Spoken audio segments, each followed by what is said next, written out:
La mañana del 14 de marzo, Lucía Vega preparaba tortillas cuando sonó su teléfono. Era el capataz de la obra donde trabajaba Roberto. Las palabras llegaron como golpes. Accidente, viga desprendida, hospital general, venga rápido.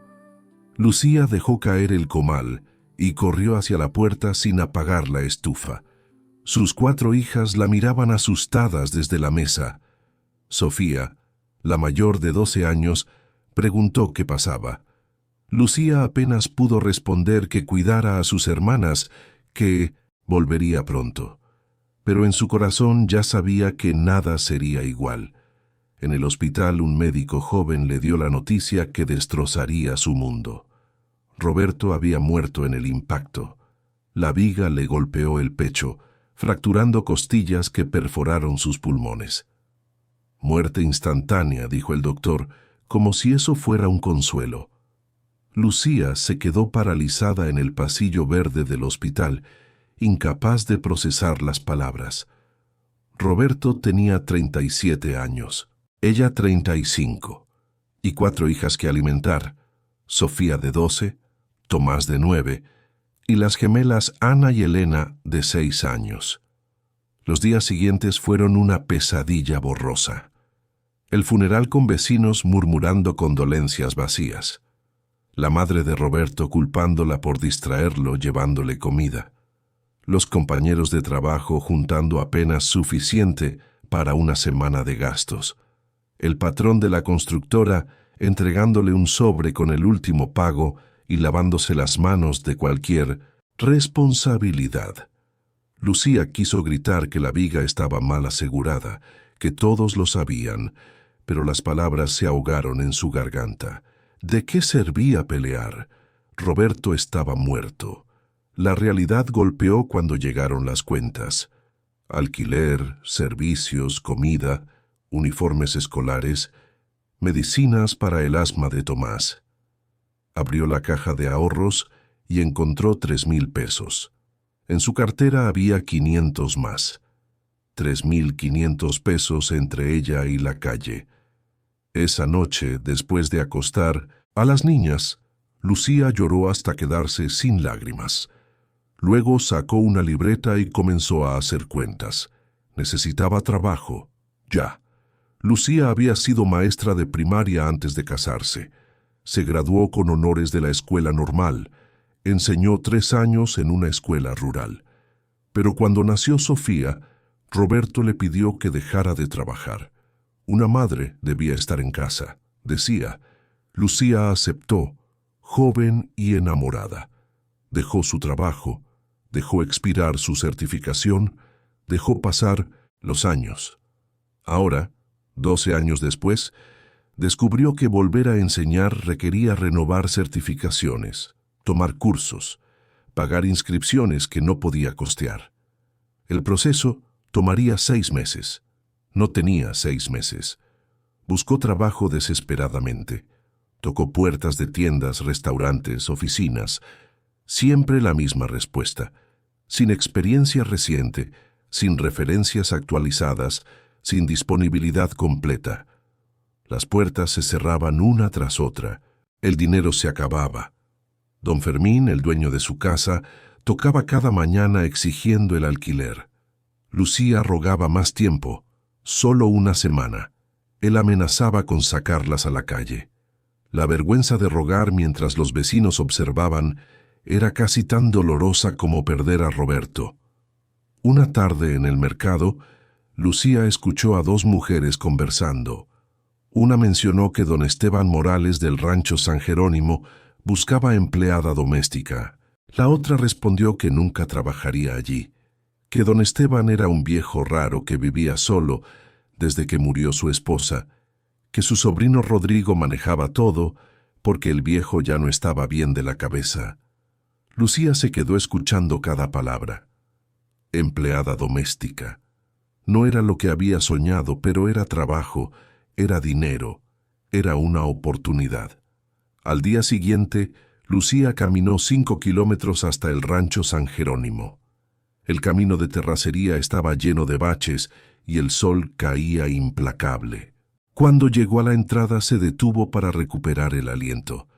La propiedad era inmensa: corrales de ganado, establos de caballos, bodegas, y al centro una casa grande de adobe con techo de teja roja. Caminó hacia la puerta principal con piernas temblorosas. Tocó 3 veces. Esperó. Nadie respondió. Tocó más fuerte. Finalmente la puerta se abrió. Un hombre de unos 45 años, alto, con sombrero vaquero y expresión de fastidio, preguntó qué quería. Lucía explicó que venía por el trabajo. El hombre, Rodrigo Morales, la miró con desprecio apenas disimulado. Preguntó si tenía experiencia. Lucía admitió que no, que había sido maestra, pero estaba dispuesta a aprender. Rodrigo soltó una risa seca, una maestra queriendo limpiar pisos. Preguntó qué había pasado. Lucía respondió con voz controlada que era viuda, tenía 4 hijas, necesitaba el trabajo. Rodrigo la observó con ojos calculadores. El trabajo era pesado, las horas largas, el pago mínimo. Ofreció la mitad de lo que Lucía esperaba. Ella abrió la boca para protestar, pero una voz interrumpió desde el interior. La voz era profunda, rasposa, pero firme. Preguntaba quién estaba en la puerta. Rodrigo respondió que una mujer buscando trabajo, pero que ya la despedía porque no servía. La voz ordenó que la dejara pasar, que él quería verla. Rodrigo apretó la mandíbula, pero se hizo a un lado. Lucía entró y sus ojos tardaron en ajustarse a la penumbra. La sala era grande, con muebles viejos pero sólidos, pisos de madera que crujían, paredes con fotografías antiguas en marcos de plata. Sentado en un sillón de cuero junto a la ventana estaba don Esteban Morales. Tenía 72 años, pero su espalda era recta, sus ojos grises, penetrantes y alertas. Llevaba camisa de mezclilla, pantalón de trabajo y botas gastadas. Sus manos grandes y curtidas descansaban sobre los brazos del sillón. La observó en silencio durante largo rato. Finalmente habló. Preguntó su nombre. Lucía respondió con voz clara. Preguntó de dónde venía. Lucía explicó que del pueblo, que era viuda reciente, que tenía 4 hijas. Don Esteban asintió lentamente. Preguntó por qué una maestra quería limpiar casas. Lucía sintió las lágrimas amenazar, pero las contuvo. Explicó que su certificación había expirado, que renovarla tomaría meses que no tenía, que sus hijas necesitaban comer hoy, no en 6 meses. Don Esteban la estudió con esos ojos grises que parecían ver dentro de su alma. Luego miró a Rodrigo, que estaba junto a la puerta con expresión molesta. Don Esteban dijo que ella estaba contratada. Empezaría mañana a las 6. El pago sería el doble de lo que Rodrigo había ofrecido. Rodrigo protestó que eso era demasiado, que no necesitaban empleada, que ya había contratado a otra persona. Don Esteban lo interrumpió con voz que no admitía discusión. Esta era su casa, su rancho, su decisión. Rodrigo cerró la boca, pero sus ojos brillaban con furia contenida. Te ha tocado el corazón la historia de Lucía. Si sientes que estas palabras resuenan contigo, si conoces el dolor de empezar de nuevo cuando todo parece perdido, te invito a que te suscribas a nuestro canal. Aquí compartimos historias de mujeres valientes que enfrentaron la adversidad y encontraron esperanza. No estás sola en tu camino. Somos una comunidad que se apoya, que se entiende, que crece junta. Tu suscripción nos ayuda a llegar a más corazones que necesitan escuchar que siempre hay luz después de la tormenta. Únete a nuestra familia. Presiona ese botón de suscribir. Juntos somos más fuertes. Lucía salió del rancho caminando como en sueños. Tenía trabajo. Tenía una oportunidad. El pago que don Esteban ofreció era suficiente para el alquiler, la comida, los gastos básicos. No sería lujo, pero sería vida. Esa noche reunió a sus hijas y les dio la noticia. Sofía preguntó con preocupación quién las cuidaría mientras trabajaba. Lucía explicó que Sofía tendría que encargarse de sus hermanas por las mañanas, prepararlas para la escuela, asegurarse de que comieran. Sofía asintió, con seriedad que rompía el corazón. Era demasiada responsabilidad para 12 años, pero no había otra opción. El primer día, Lucía llegó al rancho cuando todavía estaba oscuro. Rodrigo la recibió en la puerta de servicio con una lista absurdamente larga de tareas: limpiar toda la casa de 2 pisos, lavar y planchar ropa, preparar 3 comidas, limpiar corrales, alimentar gallinas, regar jardín. Le entregó la lista con sonrisa burlona. Si no podía con el trabajo, mejor que se fuera ahora. Lucía tomó la lista sin decir palabra. Rodrigo agregó que don Esteban desayunaba a las 7 en punto, no toleraba retrasos, la comida debía estar lista exactamente a las 2. Lucía asintió y comenzó a trabajar. La casa era enorme y descuidada. Polvo cubría cada superficie. Las ventanas estaban sucias. Los pisos necesitaban ser trapeados de rodillas. Pero Lucía no se quejó. Trabajó sin parar. A las 7:05 sirvió el desayuno. Huevos rancheros, frijoles refritos, tortillas calientes, café negro. Don Esteban entró puntualmente y se sentó sin hablar. Probó los huevos, luego los frijoles. Finalmente levantó la vista. Preguntó si ella había cocinado eso. Lucía confirmó. Don Esteban asintió. Estaba bien. Su difunta esposa Carmela cocinaba parecido. Hacía años no probaba frijoles con ese sabor. Lucía sintió alivio inmenso. Los días se convirtieron en semanas. Lucía desarrolló una rutina agotadora. Levantarse a las 4:30, preparar a sus hijas, caminar 5 kilómetros al rancho, trabajar sin descanso hasta las 6 de la tarde, regresar exhausta, preparar cena, revisar tareas, acostar a las pequeñas, caer en su cama con cada músculo gritando de dolor. Pero había comida en la mesa. El alquiler estaba pagado. Sus hijas tenían uniformes limpios. Era suficiente. Tenía que serlo. Don Esteban era un patrón extraño. No hablaba mucho, pero observaba todo. Lucía lo notaba. Cuando limpiaba la biblioteca, sentía su mirada desde el sillón. Cuando preparaba comida, él aparecía con alguna excusa.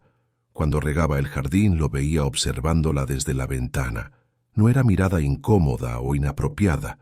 Era mirada evaluadora, como si estuviera estudiándola, tratando de entender quién era realmente. Una mañana, mientras limpiaba el estudio de don Esteban, encontró un sobre manila sobre el escritorio. Estaba abierto y contenía billetes. Muchos billetes. Lucía se quedó paralizada. Podía tomar ese dinero. Nadie la vería. Podría resolver tantos problemas. Su mano se extendió hacia el sobre casi por voluntad propia, pero se detuvo. No, ella no era ladrona. No importaba cuánto necesitara ese dinero. No era suyo. Terminó de limpiar alrededor del sobre sin tocarlo y salió del estudio. Esa tarde don Esteban la llamó a su estudio. El corazón de Lucía se aceleró. ¿La iba a despedir? Don Esteban estaba sentado con el sobre de dinero en la mano. Preguntó si ella había limpiado allí esa mañana. Lucía confirmó con voz temblorosa. Preguntó si había visto el sobre. Lucía asintió. Don Esteban esperó. Lucía entendió que esperaba explicación. Dijo con voz firme que sí lo había visto, que había limpiado alrededor, que no era su dinero, así que no lo había tocado. Don Esteban la observó durante largo rato, luego asintió lentamente y le dijo que podía retirarse. Lucía salió sin entender qué acababa de pasar. No sabía que había pasado la primera prueba. La segunda prueba llegó una semana después. Don Esteban le pidió que llevara un sobre cerrado a su abogado en el pueblo. Le dio dinero para el taxi. Era urgente.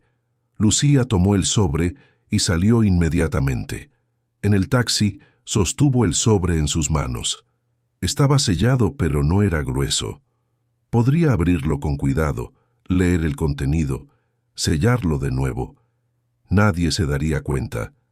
Pero Lucía no lo abrió. Lo entregó al abogado exactamente como lo recibió. El abogado, un hombre mayor de traje gris, la miró con sorpresa. Don Esteban había enviado muchas empleadas con documentos antes. Ella era la primera que no llegaba con el sobre obviamente abierto y vuelto a sellar. Lucía no supo qué responder. Regresó al rancho e informó que había entregado el sobre. Él asintió sin comentarios. Pero esa noche, cuando Lucía estaba por irse, don Esteban le entregó un sobre adicional. Era un bono por buen trabajo. Lucía lo abrió en su casa y encontró el equivalente a una semana de salario extra. Lloró de gratitud. La tercera prueba fue la más difícil. Un día, mientras limpiaba la oficina que Rodrigo usaba para manejar los asuntos del rancho, encontró documentos que no debería haber visto. Eran registros de ventas de ganado. Rodrigo vendía reses del rancho, pero los números no cuadraban. Vendía 10, pero reportaba 8. Vendía por 100,000 pesos, pero registraba 70,000. La diferencia iba a su bolsillo. Lucía se quedó mirando los documentos con corazón acelerado. Esto era robo. Rodrigo estaba robándole a su propio tío, pero si denunciaba, Rodrigo la despediría. O peor, y don Esteban tal vez no le creería. Lucía guardó los documentos exactamente donde los encontró y terminó de limpiar con manos temblando. Durante días, el conocimiento la carcomió por dentro. Veía a Rodrigo caminando por el rancho con arrogancia, dando órdenes, tratando a todos con desprecio. Y sabía que era un ladrón, pero tenía miedo de hablar. La decisión se tomó sola una tarde cuando escuchó a Rodrigo hablando por teléfono en su oficina. La puerta estaba entreabierta. Hablaba con alguien sobre vender más ganado, sobre cómo el viejo estaba cada vez más senil, sobre cómo pronto todo el rancho sería suyo. Lucía sintió rabia reemplazar al miedo. Don Esteban había sido bueno con ella. Le había dado trabajo cuando nadie más lo haría. Le había pagado justamente. Le había dado bonos. No merecía ser robado por su propio sobrino. Esa noche, antes de irse, Lucía tocó la puerta del estudio de don Esteban. Él le dijo que pasara. Lucía entró con corazón martillando. Don Esteban levantó la vista de sus papeles. Preguntó si pasaba algo. Lucía respiró profundo. Necesitaba hablar sobre algo importante, algo que había descubierto por accidente, algo sobre Rodrigo y las ventas de ganado. Don Esteban se puso rígido. Le pidió que se sentara. Lucía se sentó y comenzó a explicar todo. Los números que no cuadraban, las diferencias en los registros, las conversaciones que había escuchado. Habló rápido, con voz temblorosa, esperando que la interrumpiera, que la acusara de mentir, que la despidiera. Pero don Esteban solo escuchó en silencio. Cuando ella terminó, permaneció callado durante largo rato. Finalmente preguntó por qué le estaba contando esto. ¿Por qué arriesgaba su trabajo? Lucía respondió con honestidad, porque era lo correcto, porque él había sido bueno con ella, porque no podía quedarse callada mientras lo robaban. Don Esteban la miró con expresión indescifrable. Luego asintió lentamente. Le dijo que podía irse, que había hecho bien en decirle. Lucía salió sin saber qué pasaría después. Esa noche apenas durmió. Al día siguiente, cuando Lucía llegó al rancho, don Esteban la esperaba en la puerta. Le dijo que ese día no trabajaría en la casa. Le pidió que lo acompañara. Caminaron juntos hacia los corrales, donde Rodrigo supervisaba a los trabajadores. Don Esteban llamó a su sobrino. Rodrigo se acercó con expresión confiada. Don Esteban sacó un folder de documentos y se los mostró. Eran copias de todos los registros fraudulentos que Lucía había visto, más otros que don Esteban había investigado personalmente durante la noche. Don Esteban dijo con voz fría que Rodrigo tenía dos opciones.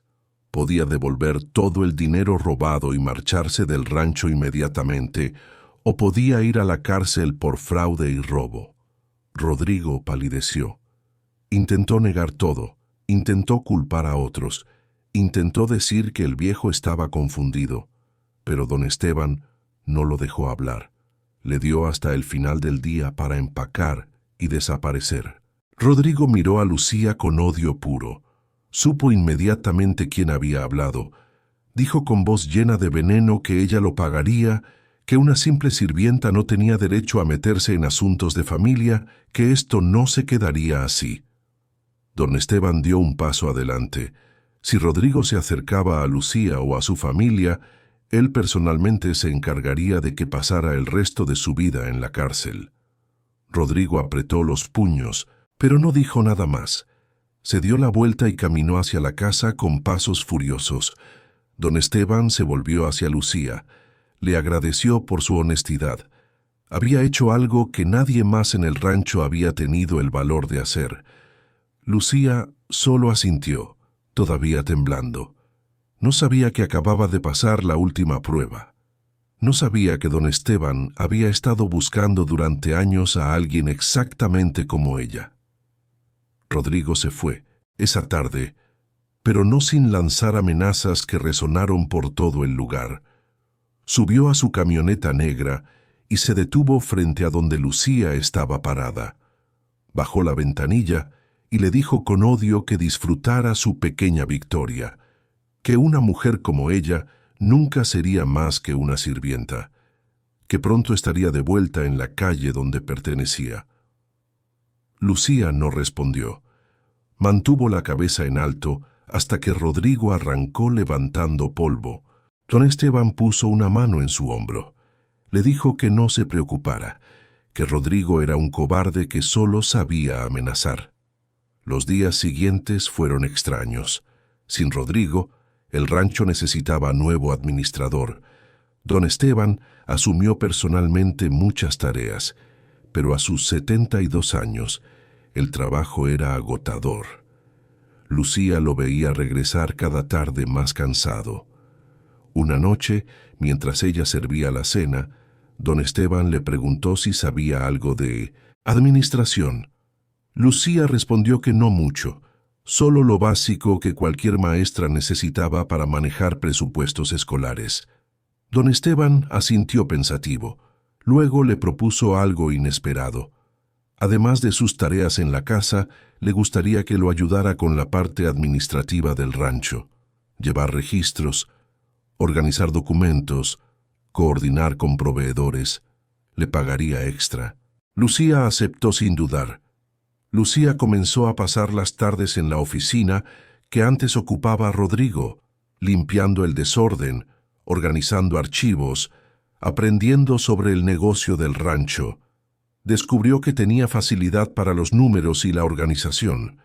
Don Esteban le enseñaba pacientemente, explicándole cómo funcionaba cada aspecto: las ventas de ganado, los contratos con distribuidores, los salarios de los trabajadores, los gastos de mantenimiento. Lucía absorbía todo como esponja. Por primera vez en años sentía que su cerebro estaba siendo usado para algo más que recordar listas de compras. Se sentía viva de una manera que había olvidado. Mientras tanto, en el pueblo las lenguas comenzaban a moverse. La gente murmuraba sobre Lucía Vega, la viuda que trabajaba en el rancho San Jerónimo. Decían que había logrado que don Esteban despidiera a su propio sobrino. Decían que ahora trabajaba en la oficina, no solo en la limpieza. Decían que don Esteban le pagaba muy bien, demasiado bien. Las implicaciones eran obvias y venenosas. Doña Refugio, la chismosa más grande del pueblo, se encargaba de esparcir los rumores más sucios. Decía en el mercado que seguramente Lucía había seducido al viejo, que por eso Rodrigo se había ido, que una mujer decente no trabajaría sola con un hombre viudo. Otras mujeres asentían y agregaban sus propias especulaciones. Que si Lucía usaba ropa provocativa, que si se quedaba hasta tarde en el rancho, que si sus hijas estaban descuidadas mientras ella andaba de coqueta. Lucía escuchaba los rumores cuando iba al mercado o recogía a sus hijas de la escuela. Cada palabra era como una bofetada, pero no podía defenderse. Cualquier cosa que dijera solo alimentaría más el chisme. Sofía, su hija mayor, comenzó a tener problemas en la escuela. Los otros niños la molestaban. Le decían que su mamá era la novia del viejo del rancho. Sofía llegaba a casa llorando, preguntándole a Lucía si era verdad lo que decían. Lucía la abrazaba y le explicaba que no, que ella solo trabajaba para don Esteban, que la gente inventaba cosas porque no tenía nada mejor que hacer. Pero veía la duda en los ojos de su hija. Eso dolía más que cualquier rumor. Las cosas se empeoraron cuando el padre Julián, el párroco del pueblo, mencionó en su sermón dominical la importancia de mantener las apariencias apropiadas, especialmente para las viudas que debían ser ejemplo de virtud. No mencionó nombres, pero todos sabían de quién hablaba. Las miradas se volvieron hacia Lucía, que estaba sentada en una banca del fondo con sus hijas. Sintió que el calor le subía por el cuello.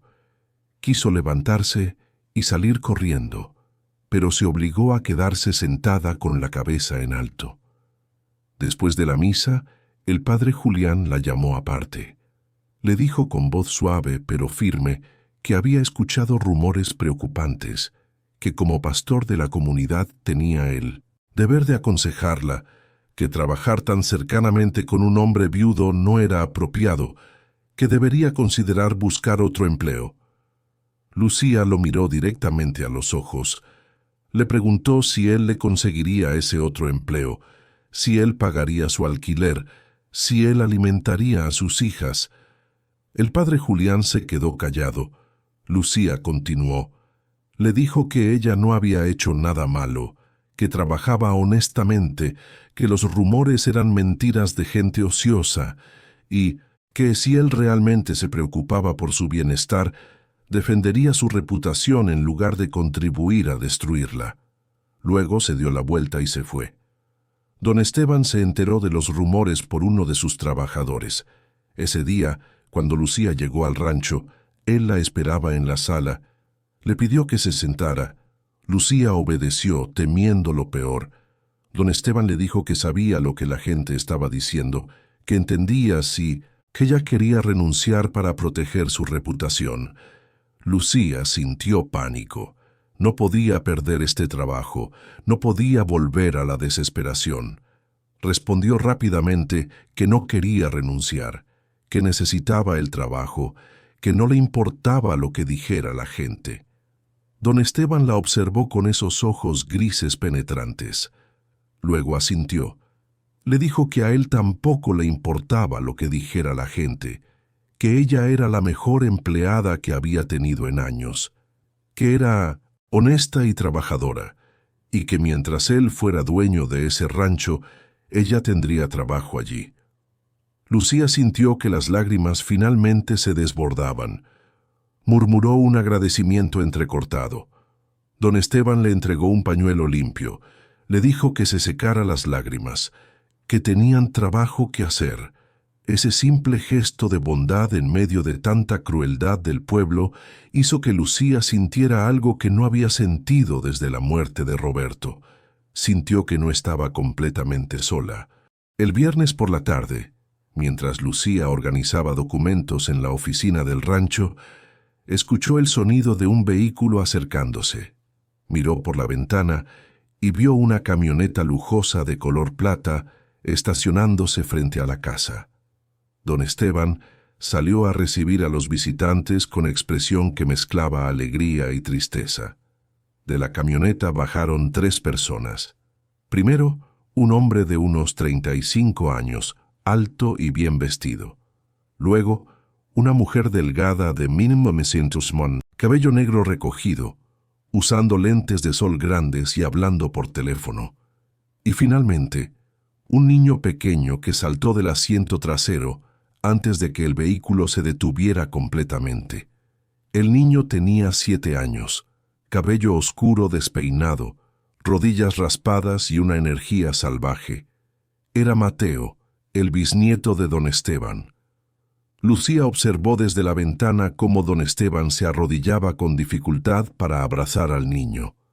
Mateo se lanzó a sus brazos gritando, «¡Tatarabuelo!», con alegría, genuina. El hombre y la mujer, los padres del niño, apenas saludaron a don Esteban con besos rápidos antes de comenzar a descargar maletas. Don Esteban llamó a Lucía para que saliera a ayudar. Don Esteban la presentó. Ella era Lucía, su asistente administrativa y encargada de la casa. El hombre, Javier Morales, el nieto de don Esteban, la saludó con cortesía distante. La mujer, Marcela, apenas la miró antes de volver a su teléfono. Pero Mateo la observó con curiosidad. Preguntó si ella vivía allí. Lucía respondió que no, que solo trabajaba allí. Mateo asintió y luego corrió hacia los corrales gritando que quería ver los caballos. Don Esteban explicó a Lucía que Javier y Marcela tenían que viajar a Europa por negocios durante 2 semanas y le habían pedido que cuidara a Mateo. Era obvio que don Esteban estaba feliz de tener a su bisnieto allí, pero también preocupado. Lucía entendió por qué cuando observó a los padres. Javier revisaba constantemente su reloj. Marcela no dejaba de hablar por teléfono. Ninguno prestaba atención a dónde estaba Mateo o qué hacía. El niño corría libremente por el rancho, trepando cercas, persiguiendo gallinas, acercándose peligrosamente a los corrales donde los caballos pastaban. Javier y Marcela se quedaron apenas 1 hora. Dieron instrucciones rápidas sobre la rutina de Mateo, aunque era obvio que no había mucha rutina. Dejaron una maleta con ropa del niño y se fueron prometiendo llamar pronto. Mateo apenas notó su partida. Estaba demasiado ocupado persiguiendo un gato del rancho. Esa tarde, don Esteban le pidió a Lucía que se quedara un poco más tarde para ayudarlo con Mateo. El niño era un torbellino de energía. No se quedaba quieto ni un segundo. Hacía 1000 preguntas. Tocaba todo. Se metía en lugares donde no debería estar. Don Esteban, a sus 72 años, no podía seguirle. El ritmo. Lucía, acostumbrada a manejar 4 hijas, tomó el control naturalmente. Preparó la cena, bañó a Mateo, que protestó todo el tiempo, le puso el pijama y lo acostó en la habitación de huéspedes. Le leyó un cuento hasta que el niño finalmente se durmió. Don Esteban la observaba desde la puerta con expresión agradecida. Cuando Lucía salió cerrando la puerta suavemente, don Esteban le dijo que no sabía qué habría hecho sin ella. Lucía sonrió. Los niños eran fáciles cuando sabías cómo tratarlos. Don Esteban le ofreció pagarle extra por ayudar con Mateo durante las 2 semanas. Lucía aceptó. Los siguientes días establecieron una rutina. Lucía llegaba temprano, preparaba el desayuno, despertaba a Mateo, lo alimentaba y luego lo mantenía ocupado mientras don Esteban atendía los asuntos del rancho. Mateo era agotador, pero encantador. Le contaba historias elaboradas sobre dragones y superhéroes. Le mostraba sus tesoros, piedras bonitas y plumas que encontraba. Le hacía dibujos que Lucía guardaba cuidadosamente. El niño claramente estaba hambriento de atención. Sus padres, aunque obviamente lo amaban, estaban demasiado ocupados con sus carreras para darle el tiempo que necesitaba. Una tarde, mientras Mateo coloreaba en la mesa de la cocina, le preguntó a Lucía si ella tenía hijos. Lucía le contó sobre sus 4 hijas. Mateo preguntó si podía conocerlas. Lucía prometió que tal vez otro día. El niño sonrió y volvió a sus dibujos. Esa simple interacción hizo que Lucía se diera cuenta de cuánto extrañaba pasar tiempo con sus propias hijas. Trabajaba tanto que apenas las veía. Sofía prácticamente criaba a sus hermanas. El miércoles de la segunda semana, don Esteban tuvo que ir al pueblo para una reunión con su abogado y el banco. Le pidió a Lucía que cuidara a Mateo durante unas horas. Lucía aceptó sin problema. Mateo estaba jugando en el jardín trasero cuando don Esteban se fue. Lucía trabajaba en la oficina, pero mantenía la puerta abierta para poder escuchar al niño. Cada pocos minutos, Mateo gritaba algo. «Mira, encontré una lagartija. Hay un nido de pájaros. Este palo parece una espada». Lucía respondía desde la oficina, confirmando que lo escuchaba. Pero después de un rato se dio cuenta de que había pasado demasiado tiempo sin escuchar la voz de Mateo. Se levantó de su escritorio y salió al jardín. Mateo no estaba allí. Lucía sintió el primer toque de pánico. Llamó su nombre. No hubo respuesta. Caminó rápidamente alrededor de la casa. Nada. Corrió hacia los establos. Tampoco. Su corazón comenzó a latir más rápido. Gritó el nombre de Mateo más fuerte. Silencio. Entonces escuchó algo.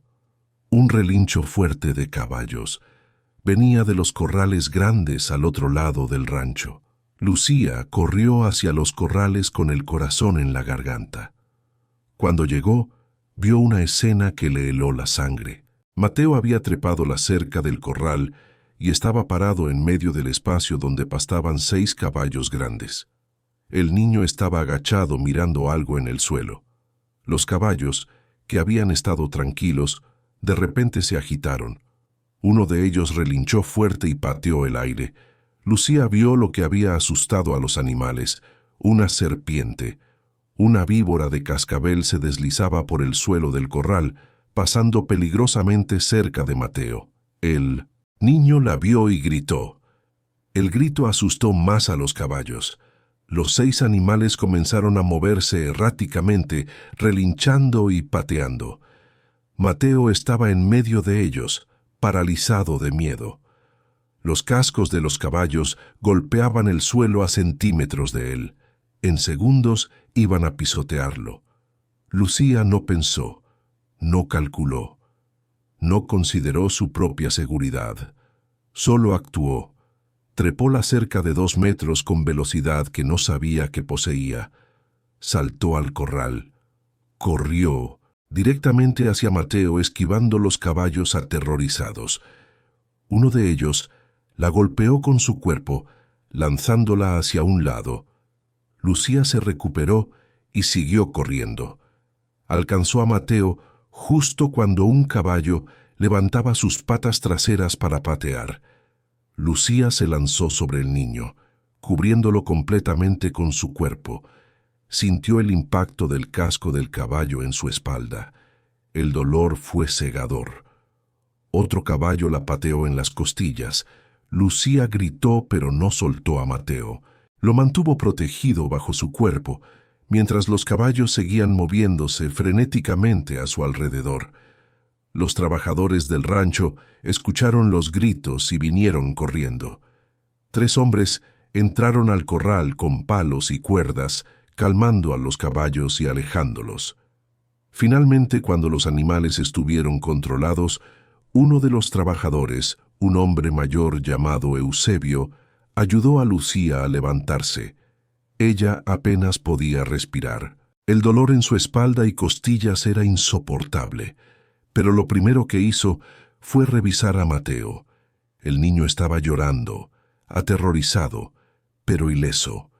No tenía ni un rasguño. Lucía lo abrazó con fuerza, a pesar del dolor. Le susurró que ya estaba bien, que ya había pasado, que estaba a salvo. Eusebio llamó a otro trabajador para que fuera a buscar a don Esteban inmediatamente. Luego ayudó a Lucía a salir del corral. Ella cojeaba. Cada respiración era una agonía. Don Esteban llegó 30 minutos después, manejando su camioneta más rápido de lo que había manejado en años. Entró a la casa como un huracán. Vio a Lucía en el sofá, pálida y sudando de dolor, con Mateo abrazado a ella. Vio los moretones que ya comenzaban a formarse en los brazos de Lucía. Eusebio le explicó rápidamente lo que había pasado. Don Esteban se quedó sin palabras. Se arrodilló frente a Lucía y tomó sus manos con cuidado. Le preguntó cómo estaba. Lucía intentó sonreír. Estaría bien, solo eran golpes, pero cuando intentó respirar profundo, el dolor la hizo gemir. Don Esteban no perdió tiempo. Llamó a su médico personal, el doctor Ramírez, que llegó en 20 minutos. El doctor examinó a Lucía cuidadosamente. Tenía 3 costillas fracturadas, múltiples contusiones severas y posiblemente una conmoción leve. Necesitaba ir al hospital para radiografías y observación. Don Esteban insistió en llevarla personalmente. Lucía protestó. Sus hijas estaban solas en casa. Sofía las estaba cuidando. Necesitaba ir con ellas. Don Esteban le dijo que enviaría a Eusebio a traer a sus hijas al rancho, que se quedarían allí mientras ella estaba en el hospital. Lucía intentó protestar de nuevo, pero el dolor era demasiado. Finalmente asintió. En el hospital, las radiografías confirmaron las 3 costillas fracturadas. Los médicos vendaron su torso apretadamente y le dieron medicamentos para el dolor. Le dijeron que necesitaba reposo absoluto durante al menos 2 semanas, nada de trabajo pesado durante un mes. Lucía escuchaba las instrucciones con creciente desesperación. No podía dejar de trabajar. No podía permitirse 2 semanas sin salario. Don Esteban, que había estado sentado en la habitación del hospital todo el tiempo, pareció leer sus pensamientos. Le dijo que no se preocupara por el dinero, que le pagaría su salario completo durante todo el tiempo de recuperación, más los gastos médicos, más un bono, por lo que había hecho.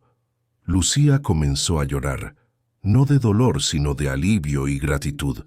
Don Esteban le apretó la mano suavemente. Le dijo que ella había salvado la vida de su bisnieto, que había arriesgado su propia vida sin dudarlo, que eso no tenía precio. Lucía solo pudo murmurar un gracias entrecortado.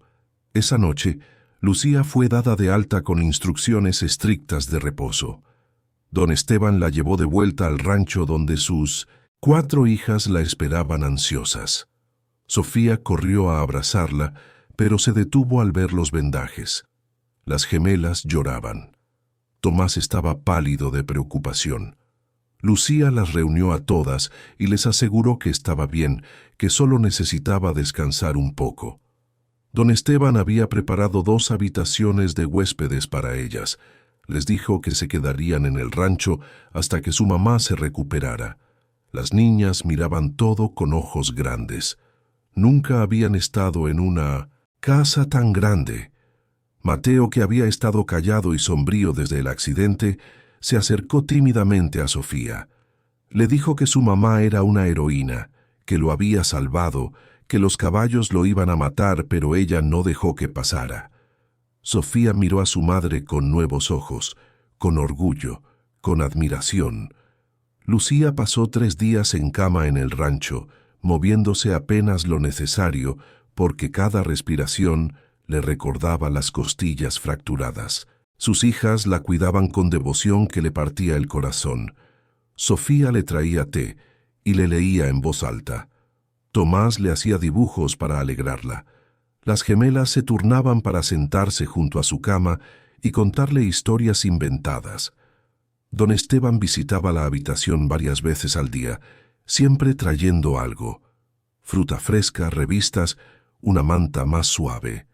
Mateo también venía, pero siempre se quedaba en la puerta, mirándola con ojos llenos de culpa.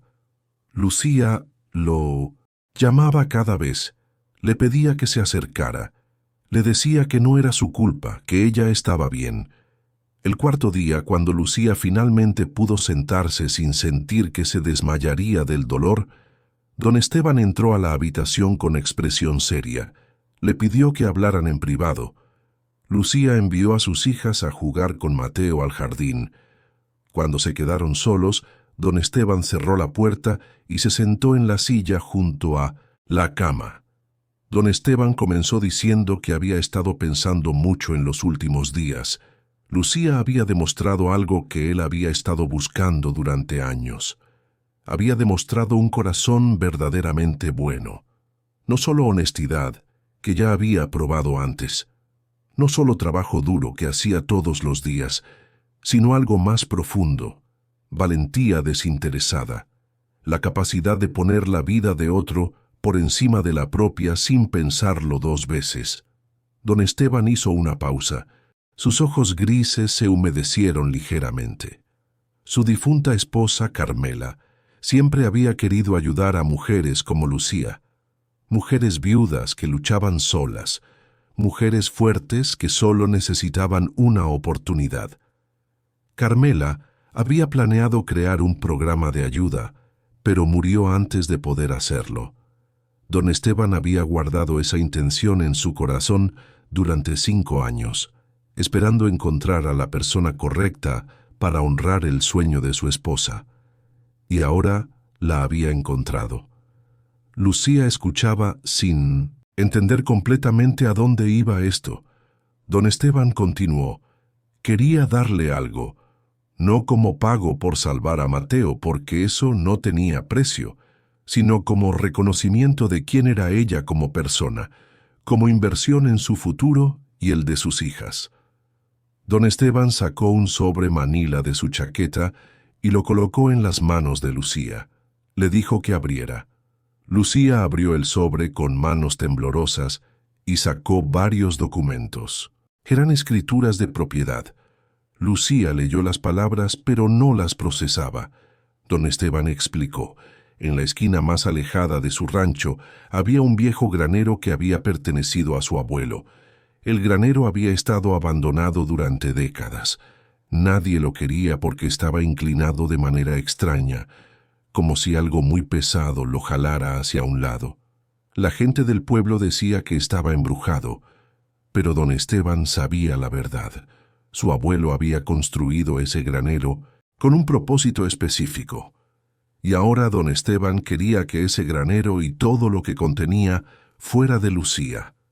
Las escrituras estaban allí. Al día siguiente irían con el notario para hacer el traspaso oficial. Lucía miraba los documentos sin poder hablar. Finalmente encontró su voz. Preguntó por qué le estaba dando esto. Don Esteban sonrió tristemente. Porque ella lo merecía, porque había demostrado tener el corazón que su abuelo siempre valoró, y porque lo que había dentro del granero había estado esperando durante décadas a la persona correcta. Lucía preguntó qué había dentro. Don Esteban se levantó y caminó hacia la puerta. Antes de salir, se volvió y le dijo que eso lo descubriría ella misma, pero le advirtió que fuera discreta, que no le contara a nadie sobre el granero hasta que entendiera completamente lo que tenía. Lucía asintió, confundida y abrumada. Al día siguiente, a pesar de las protestas del doctor Ramírez, Lucía insistió en ir al pueblo para la cita con el notario. Don Esteban la ayudó a subir a su camioneta con cuidado extremo, acomodando almohadas en el asiento. Durante el trayecto de 30 minutos, don Esteban le contó la historia completa del granero. Su abuelo, don Jacinto Morales, lo había construido en 1985. Don Jacinto era un hombre peculiar, coleccionista apasionado de arte y objetos históricos. Había viajado por todo México durante los años 40 y 50, comprando pinturas y documentos cuando nadie más los valoraba. Artistas que ahora eran famosos, entonces vendían sus obras por centavos porque necesitaban comer.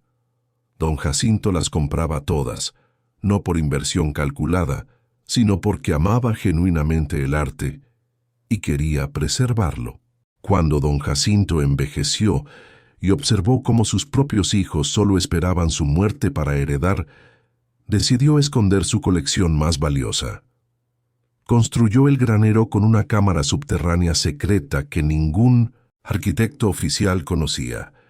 Guardó todo allí con meticuloso cuidado y dejó instrucciones muy específicas a don Esteban, su nieto favorito y único confidente, de que esa colección no era para la familia sanguínea, era para alguien especial que aún no había conocido. Alguien que demostrara tener un corazón verdaderamente noble cuando fuera probado. Lucía escuchaba la historia con lágrimas rodando por sus mejillas.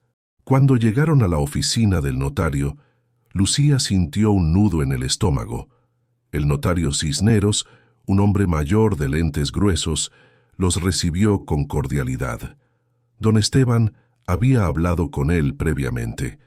El proceso fue rápido y profesional.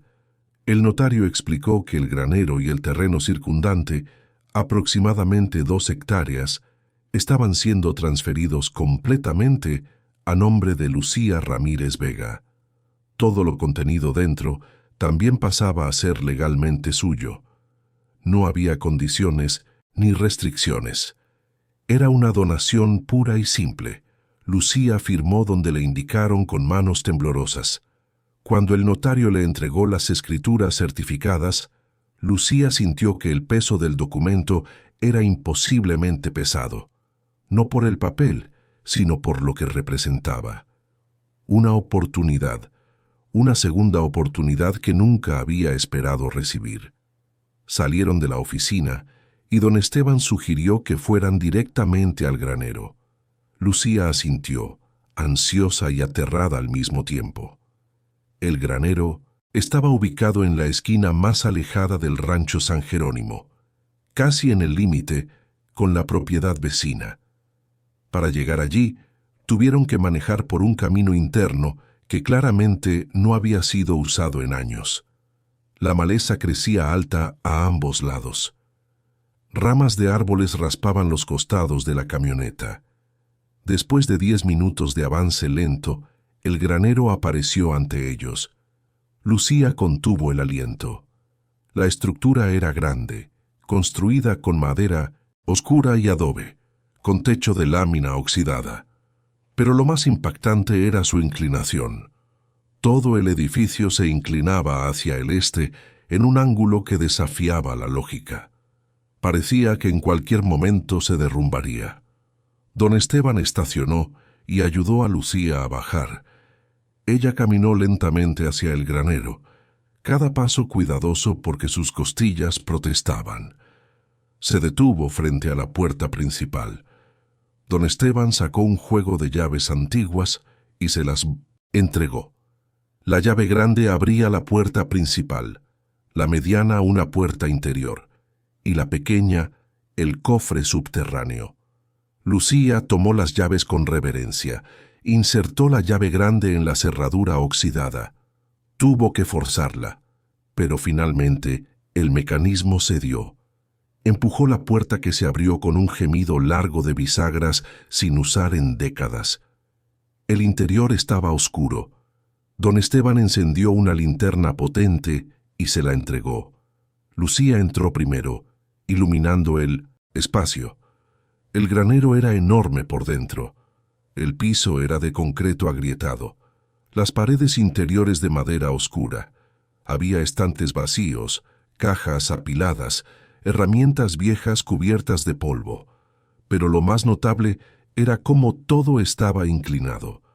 Caminar por el piso era desorientador porque no era nivel. Todo se inclinaba hacia una esquina específica. Don Esteban señaló hacia esa esquina. Allí, parcialmente oculta detrás de unas cajas grandes, había otra puerta. Era más pequeña, hecha de metal reforzado, con una cerradura moderna que contrastaba con la antigüedad del resto. Le dijo que esa era la entrada a la cámara subterránea. Su abuelo había construido esa cámara primero, excavando profundo, reforzando con concreto, creando un espacio hermético y seguro.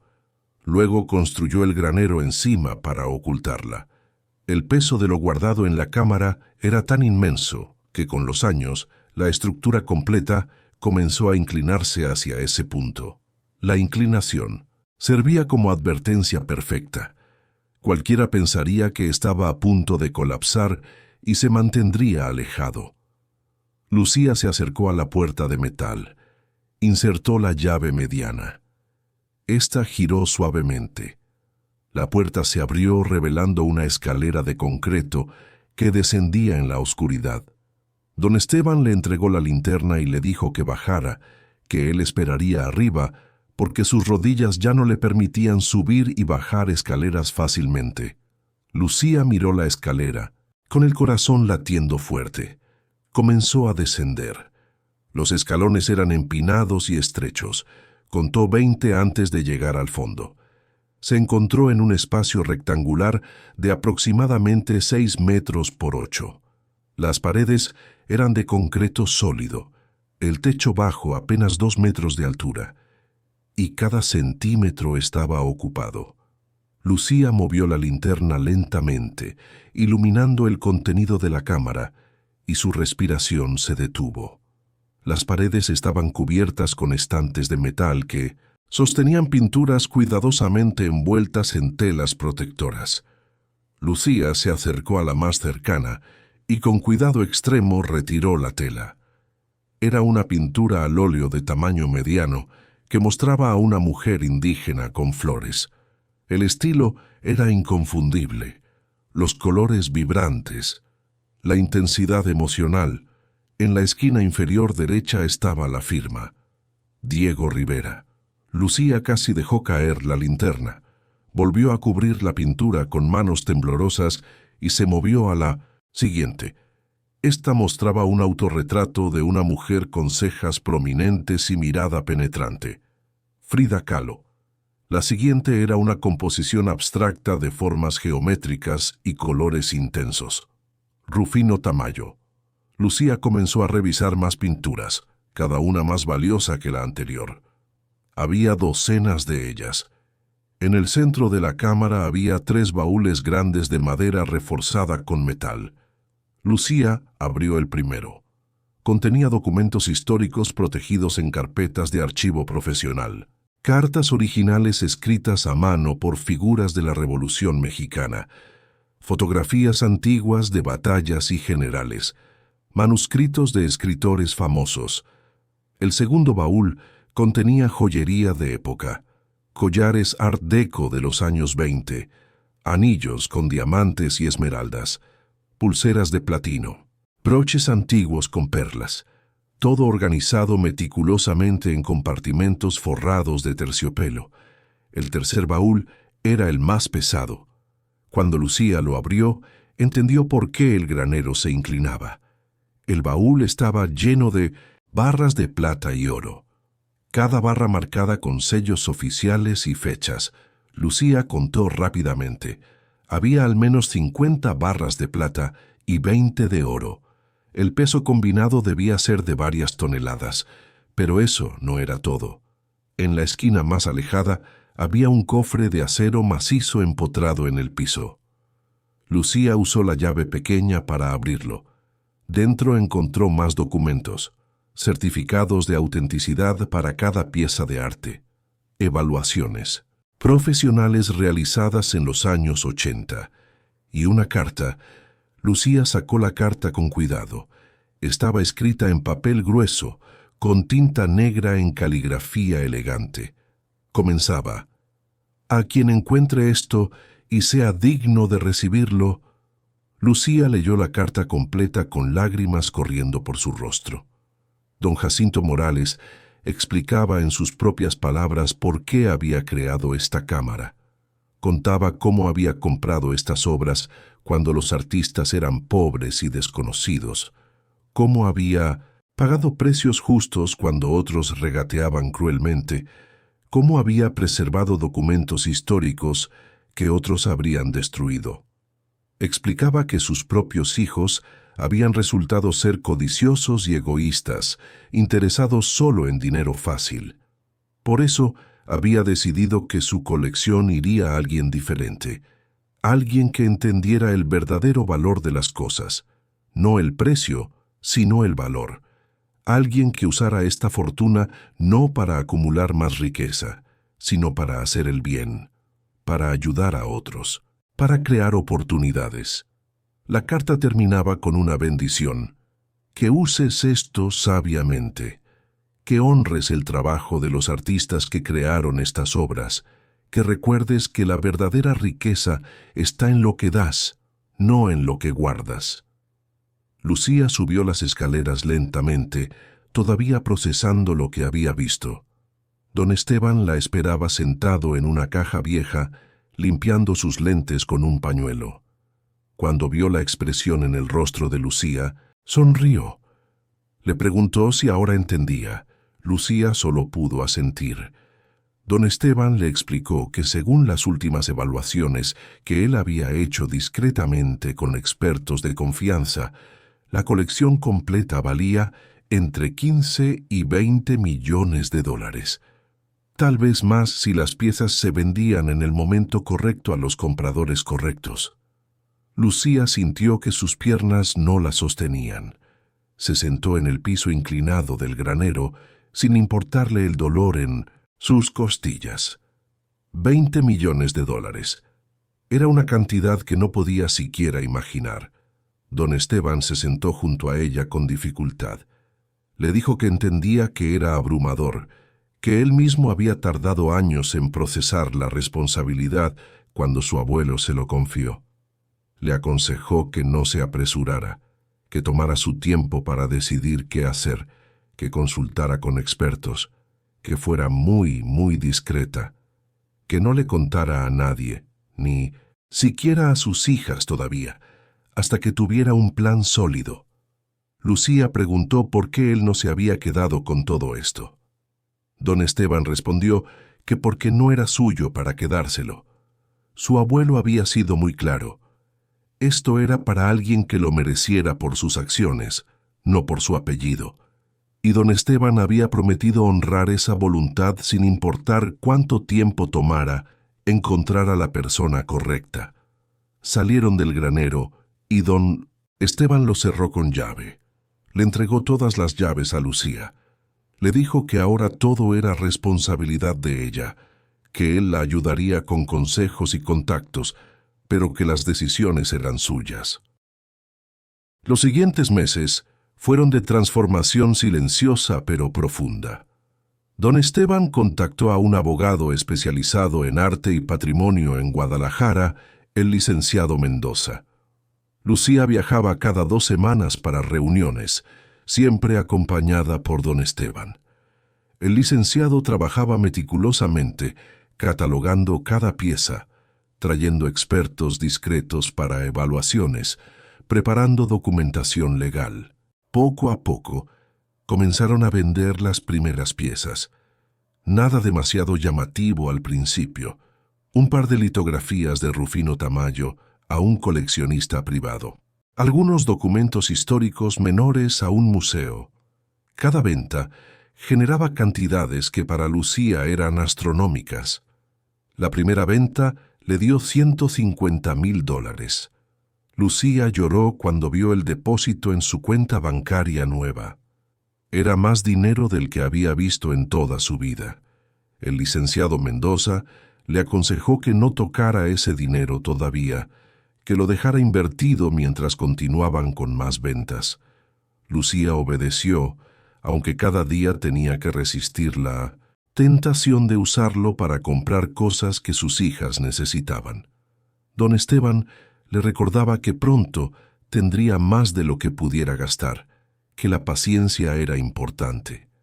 Mientras tanto, la vida en el rancho continuaba. Las hijas de Lucía florecían en ese ambiente.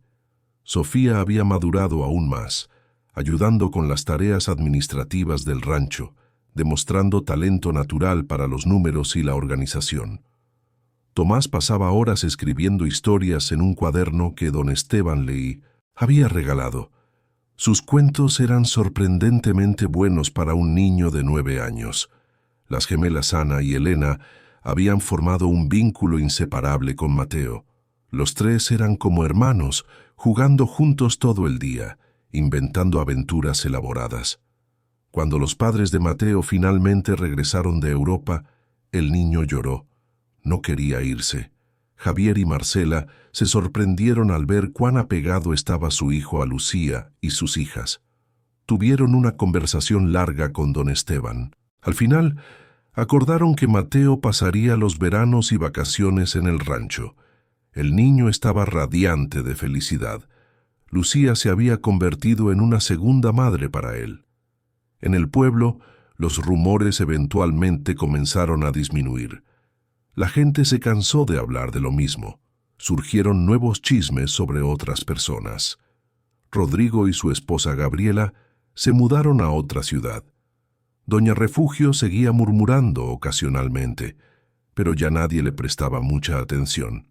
6 meses. Después de la primera venta, el licenciado Mendoza les informó que había encontrado un comprador para una de las piezas más valiosas, un autorretrato de Frida Kahlo. Un museo en Estados Unidos estaba dispuesto a pagar $3.200.000. Era una oferta excepcional. Lucía autorizó la venta.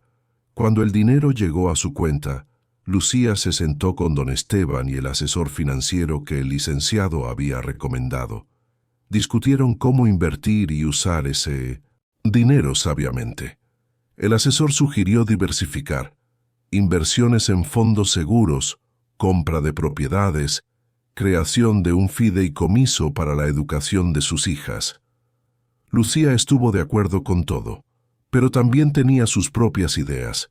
Quería comprar una casa en Guadalajara cerca de buenas escuelas donde sus hijas pudieran tener mejores oportunidades educativas. Quería establecer un fondo para ayudar a otras viudas del pueblo, ofreciéndoles capacitación laboral y apoyo financiero. Quería donar dinero a la escuela local para mejorar sus instalaciones y quería eventualmente crear una fundación más grande que ayudara a mujeres en toda la región. El asesor financiero tomó notas de todo y prometió desarrollar un plan detallado. Lucía comenzó a implementar sus planes gradualmente. Primero, compró una casa hermosa en una colonia tranquila de Guadalajara. Era una casa de 2 pisos con 4 habitaciones, jardín amplio y cerca de una de las mejores escuelas de la ciudad. Cuando llevó a 1900 sus hijas a verla por primera vez, todas lloraron de alegría. Sofía no podía creer que tendrían su propia habitación cada una. Tomás estaba emocionado por la biblioteca que Lucía había prometido instalar. Las gemelas corrían por el jardín gritando de felicidad. Se mudaron un mes después, aunque Lucía mantenía contacto constante con don Esteban, visitándolo cada semana. Lucía inscribió a sus hijas en sus nuevas escuelas. Los maestros quedaron impresionados con Sofía, quien, a pesar de haber estudiado en una escuela rural deficiente, tenía un nivel académico sorprendente. Tomás floreció en un ambiente donde su creatividad era valorada.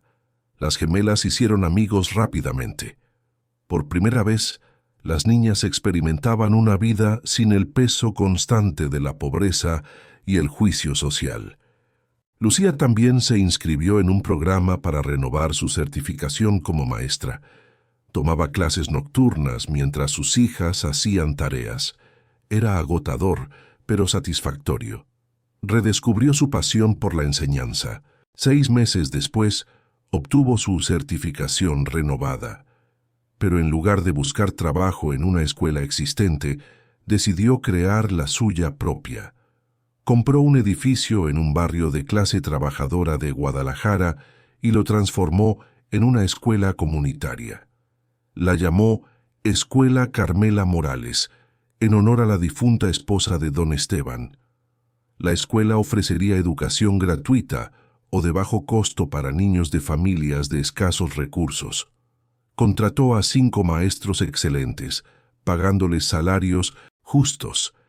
Equipó las aulas con materiales modernos. Creó un programa de becas para los estudiantes más destacados. La escuela abrió sus puertas un año después de que Lucía recibiera el granero. La ceremonia de inauguración fue emotiva. Don Esteban estuvo allí, con lágrimas en los ojos, diciendo que su esposa habría amado ver esto. El licenciado Mendoza asistió, impresionado por cómo Lucía había usado su fortuna. Incluso el padre Julián apareció, ofreciendo una bendición para la escuela. Lucía dio un discurso breve pero poderoso. Habló sobre segundas oportunidades, sobre cómo una persona generosa puede cambiar vidas, sobre la importancia de ayudar a otros cuando tienes la capacidad de hacerlo. La escuela fue un éxito inmediato. Las solicitudes de inscripción superaron la capacidad. Lucía tuvo que expandir, alquilando el edificio contiguo y contratando más maestros. Los niños florecían allí, recibiendo no solo educación académica, sino también apoyo emocional, comidas nutritivas y actividades extracurriculares. Lucía estaba en la escuela todos los días, no solo como directora, sino como maestra activa. Enseñaba matemáticas a los grupos de primaria, su materia favorita. Ver las caras de los niños iluminarse cuando finalmente entendían un concepto difícil le recordaba por qué había querido ser maestra en primer lugar. 2 años después de recibir el granero, Lucía había vendido aproximadamente 1/3 de la colección. Había generado más de $8 millones. Había invertido sabiamente, asegurando el futuro financiero de sus hijas. Había creado la escuela que ahora servía a 200 niños y estaba lista para el siguiente paso, la fundación. La Fundación Carmela Morales se estableció oficialmente con una donación inicial de $2 millones. Su misión era ayudar a mujeres viudas en situaciones vulnerables, ofreciéndoles capacitación laboral, apoyo financiero temporal, asesoría legal y ayuda para encontrar empleo o iniciar negocios. Lucía contrató a un equipo pequeño, pero dedicado para manejar las operaciones diarias. Estableció criterios claros para quién calificaba para ayuda. Creó programas estructurados que no solo daban dinero, sino que enseñaban habilidades y promovían independencia.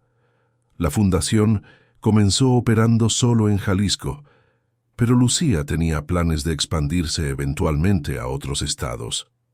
La primera beneficiaria fue una mujer llamada Patricia, viuda de 32 años con 3 hijos.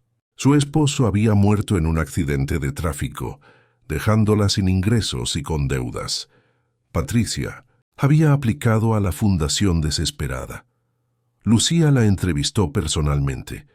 Vio en Patricia su propio reflejo de hace años. La fundación pagó las deudas más urgentes de Patricia, le ofreció un curso de capacitación en contabilidad y la ayudó a conseguir empleo en una empresa local. 6 meses después, Patricia era autosuficiente.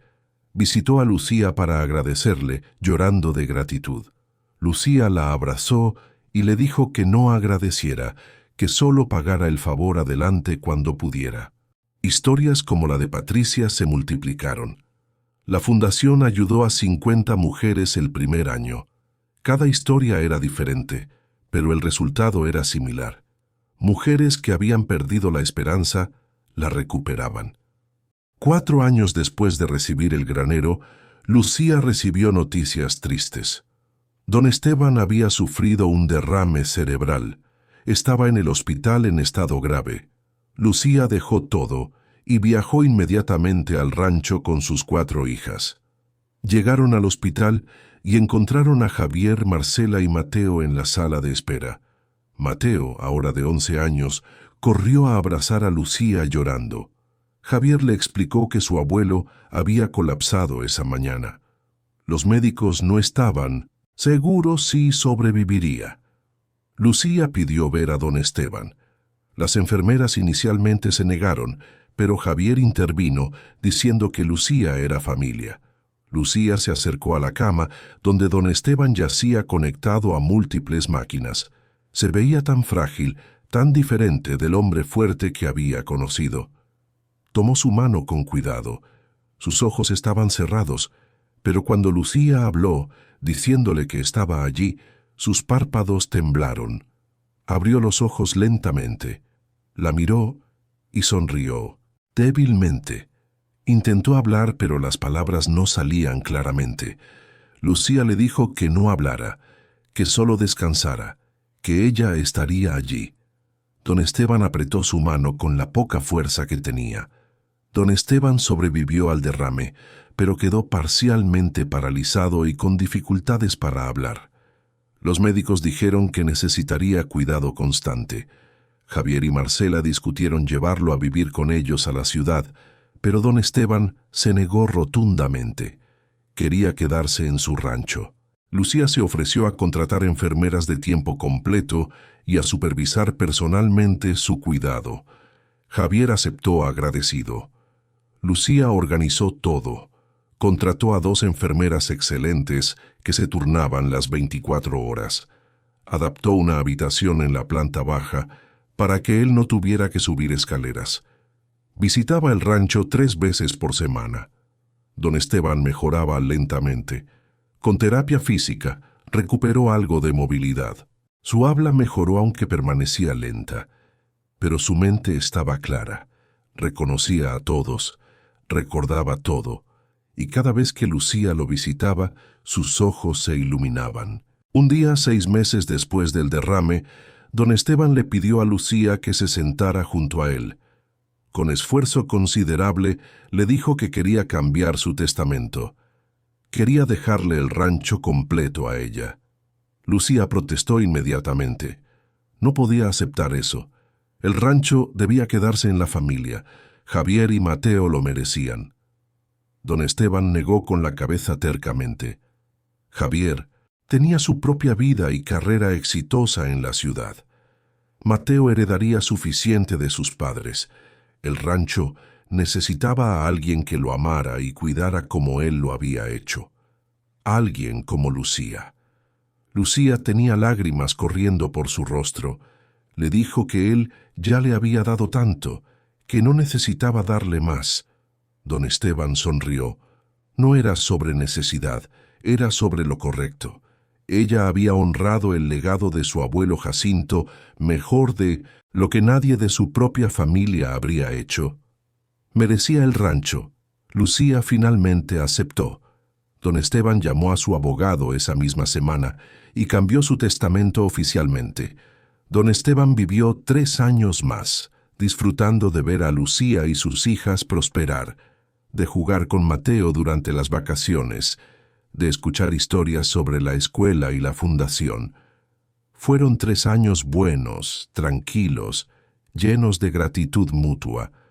Cuando finalmente murió pacíficamente durante su sueño a mismo de los 82 años, Lucía lloró como si hubiera perdido a su propio padre. El funeral fue grande. Gente de todo el estado vino a presentar respetos. Lucía dio el elogio, hablando sobre la bondad de don Esteban, sobre cómo había cambiado su vida, sobre cómo su generosidad viviría a través del trabajo que ella continuaba haciendo. Después del funeral, cuando el testamento fue leído, Javier no mostró sorpresa ni resentimiento. Abrazó a Lucía y dijo que su abuelo había tomado la decisión correcta, que ella cuidaría el rancho mejor que nadie. Lucía heredó el rancho San Jerónimo completo. Decidió mantener el rancho operando como siempre, con los mismos trabajadores leales, pero también lo convirtió en un centro de capacitación para la fundación. Mujeres beneficiarias podían venir al rancho para aprender habilidades agrícolas, manejo de ganado, administración rural. El rancho se convirtió en un lugar de aprendizaje y transformación. 10 años después de recibir el granero inclinado, Lucía Ramírez se despertó en su casa de Guadalajara en una mañana brillante. Tenía 45 años ahora. La vida tenía una manera curiosa de transformar el dolor en propósito. Sofía estaba en su último año de universidad, estudiando administración de empresas. Planeaba unirse a Lucía para manejar la fundación después de graduarse. Tomás había publicado su primer libro de cuentos a los 19 años, recibiendo críticas excelentes. Las gemelas Ana y Elena estudiaban en la preparatoria, ambas con becas completas por mérito académico. La Escuela Carmela Morales ahora tenía 3 sedes en diferentes ciudades de Jalisco, sirviendo a más de 500 niños. La Fundación Carmela Morales había ayudado a más de 200 mujeres viudas a reconstruir sus vidas. Lucía había vendido aproximadamente la mitad de la colección de arte, generando suficiente dinero para asegurar el futuro de sus programas durante décadas. Las piezas restantes seguían aumentando de valor, guardadas seguramente en una bóveda profesional en Guadalajara. El granero inclinado permanecía en pie en el rancho San Jerónimo, ahora reforzado estructuralmente, pero manteniendo su característica inclinación como recordatorio de su historia. Esa mañana, Lucía tenía una cita especial. Una joven viuda llamada Carmen había aplicado a la fundación. Carmen tenía 32 años, 3 hijos, y había perdido a su esposo en un accidente laboral 6 meses atrás. Su historia era dolorosamente familiar. Lucía la recibió en su oficina de la fundación. Carmen entró nerviosa, con ropa gastada pero limpia, manos temblorosas. Lucía le sonrió con calidez y le pidió que se sentara. Le ofreció café. Carmen aceptó agradecida. Mientras Carmen contaba su historia, Lucía veía su propio reflejo de hace 10 años, la desesperación, el miedo, la vergüenza de pedir ayuda. Cuando Carmen terminó de hablar, Lucía tomó sus manos. Le dijo que entendía perfectamente lo que estaba pasando, que ella había estado exactamente en su lugar, que había conocido esa desesperación. Carmen la miró con sorpresa. Lucía le contó su propia historia, cómo había perdido a Roberto, cómo había luchado para alimentar a sus hijas, cómo había aceptado trabajo humillante porque no tenía otra opción, cómo un hombre generoso había visto su valor cuando nadie más lo hacía, cómo había recibido una oportunidad que cambió todo, y cómo ahora dedicaba su vida a dar esas mismas oportunidades a otras mujeres. Carmen lloraba abiertamente. Lucía le explicó que la fundación la ayudaría, pagarían sus deudas más urgentes, le ofrecerían capacitación en el área que ella eligiera, la ayudarían a encontrar empleo o a iniciar su propio negocio. Le darían apoyo durante 6 meses mientras se estabilizaba, pero había una condición. Cuando Carmen estuviera de pie de nuevo, cuando su vida estuviera reconstruida, debía prometer ayudar a otra mujer en su situación, pagar el favor adelante. Carmen asintió vigorosamente prometiendo que lo haría. Lucía sonrió. Sabía que lo haría. Había visto esa misma determinación en los ojos de todas las mujeres que había ayudado. Esa tarde, Lucía manejó hasta el rancho San Jerónimo. Caminó hasta el granero inclinado que había cambiado su vida. Se paró frente a la estructura, observando cómo se inclinaba hacia el este, desafiando la gravedad, sostenida por el peso de un legado que había esperado décadas para encontrar a la persona correcta. Pensó en don Jacinto, el abuelo visionario que había creado todo esto. Pensó en don Esteban, el hombre bondadoso que había honrado la voluntad de su abuelo. Pensó en Roberto, su esposo perdido, que nunca sabría en qué se había convertido su vida. Pensó en sus hijas, ahora jóvenes fuertes y capaces, y pensó en todas las mujeres que había ayudado y que ayudaría en el futuro. El granero inclinado ya no guardaba tesoros de oro y plata, ya no contenía pinturas invaluables o documentos históricos. Todo eso había sido vendido, donado, transformado en oportunidades y esperanza. Pero el granero mismo permanecía como símbolo, un recordatorio de que a veces las cosas más valiosas vienen disfrazadas, de que las estructuras que parecen a punto de colapsar pueden estar sosteniendo los secretos más preciosos, de que la bondad reconoce la bondad, de que la generosidad se multiplica cuando se comparte, de que las segundas oportunidades existen para quienes tienen el valor de tomarlas. Lucía cerró los ojos y susurró un agradecimiento al viento. Gracias a don Jacinto por crear este legado. Gracias a don Esteban por encontrarla y creer en ella. Gracias a Roberto por darle 4 hijas hermosas. Gracias a la vida por no rendirse con ella incluso cuando ella estuvo a punto de rendirse. Abrió los ojos y miró el granero inclinado una última vez. Luego se dio la vuelta y caminó de regreso a su camioneta. Tenía trabajo que hacer, mujeres que ayudar, vidas que cambiar y un legado que honrar, no guardándolo celosamente, sino compartiéndolo generosamente con todos los que lo necesitaran, porque esa era la verdadera lección del granero inclinado, que la riqueza más grande no es la que acumulas, sino la que das, y que el peso que inclina las estructuras no es el peso del oro, sino el peso de la bondad, la gratitud y el amor que se multiplica cada vez que se comparte con un corazón abierto y manos generosas.